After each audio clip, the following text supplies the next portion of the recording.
Hello ವಿದ್ಯಾರ್ಥಿಗಳೇ, ಈ ಒಂದು ವಿಡಿಯೋದಲ್ಲಿ ನಾವು ನಿಮ್ಮ ಬಿಕಾಮ್ ಸೆಕೆಂಡ್ ಸೆಮಿಸ್ಟರ್ ಸಂವಿಧಾನದ ಮೌಲ್ಯಗಳು ವಿಷಯದಲ್ಲಿ ಬರುವಂತಹ ಪ್ರಮುಖವಾದಂತಹ ಒಂದು 2ನೇ ಚಾಪ್ಟರ್ನ ಕೊನೆ ಟಾಪಿಕ್ 5ನೇ ಟಾಪಿಕ್ ವಿಧಾನಸಭೆ ಮತ್ತು ವಿಧಾನ ಪರಿಷತ್ ಇದರ ಮೇಲೆ ಕೇಳುವಂತಹ ಪ್ರಮುಖ MCQ ಕ್ವಶನ್ಗಳ ಬಗ್ಗೆ ಡಿಸ್ಕಷನ್ ಮಾಡೋಣ.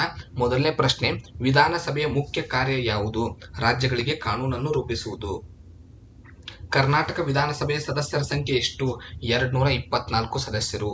ಸರ್ಕಾರ ರಚಿಸಲು ವಿಧಾನಸಭೆಯಲ್ಲಿ ಅವಶ್ಯಕವಾದ ಪ್ರಮಾಣವೆಷ್ಟು? 1/3.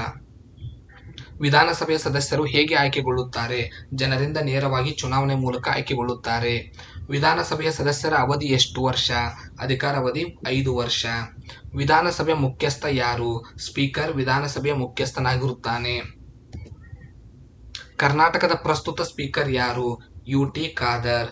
ವಿಧಾನಸಭೆಯನ್ನು ವಿಸರ್ಜಿಸುವ ಅಧಿಕಾರ ಯಾರದ್ದಾಗಿರುತ್ತದೆ? ರಾಜ್ಯಪಾಲರಿಗೆ ಅಧಿಕಾರವಿರುತ್ತದೆ. ಕರ್ನಾಟಕದ ವಿಧಾನ ಪರಿಷತ್ ಸದಸ್ಯರ ಸಂಖ್ಯೆ ಎಷ್ಟು? 75 ವಿಧಾನ ಪರಿಷತ್ನ ಸದಸ್ಯರ ಸಂಖ್ಯೆ. ವಿಧಾನ ಪರಿಷತ್ ಸದಸ್ಯರ ಅವಧಿ ಎಷ್ಟು ವರ್ಷ?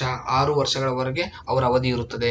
ಕರ್ನಾಟಕದ ವಿಧಾನ ಪರಿಷತ್ನ ಪ್ರಸ್ತುತ ಅಧ್ಯಕ್ಷರು ಯಾರು? ಬಸವರಾಜ್ ಹೊರಟ್ಟಿ. ವಿಧಾನ ಪರಿಷತ್ ಸದಸ್ಯರು ಹೇಗೆ ಆಯ್ಕೆಗೊಳ್ಳುತ್ತಾರೆ? ಪರೋಕ್ಷವಾಗಿ ಆಯ್ಕೆಗೊಳ್ಳುತ್ತಾರೆ. ಪ್ರತಿ ವರ್ಷ ಎಷ್ಟು ವಿಧಾನ ಪರಿಷತ್ ಸದಸ್ಯರು ನಿವೃತ್ತಿ ಹೊಂದುತ್ತಾರೆ? 1/3 ಜನ ಪ್ರತಿ ವರ್ಷ ನಿವೃತ್ತಿಗೊಳ್ಳುತ್ತಾರೆ. ಇವಿಷ್ಟು ಪ್ರಶ್ನೆಗಳು ನಿಮಗೆ ವಿಧಾನಸಭೆ ಮತ್ತು ವಿಧಾನ ಪರಿಷತ್ ಮೇಲೆ ಬರುತ್ತವೆ. ಮುಂದಿನ ವಿಡಿಯೋದಲ್ಲಿ 3ನೇ ಯೂನಿಟ್ನೊಂದಿಗೆ ಸಿಗೋಣ. ಧನ್ಯವಾದಗಳು.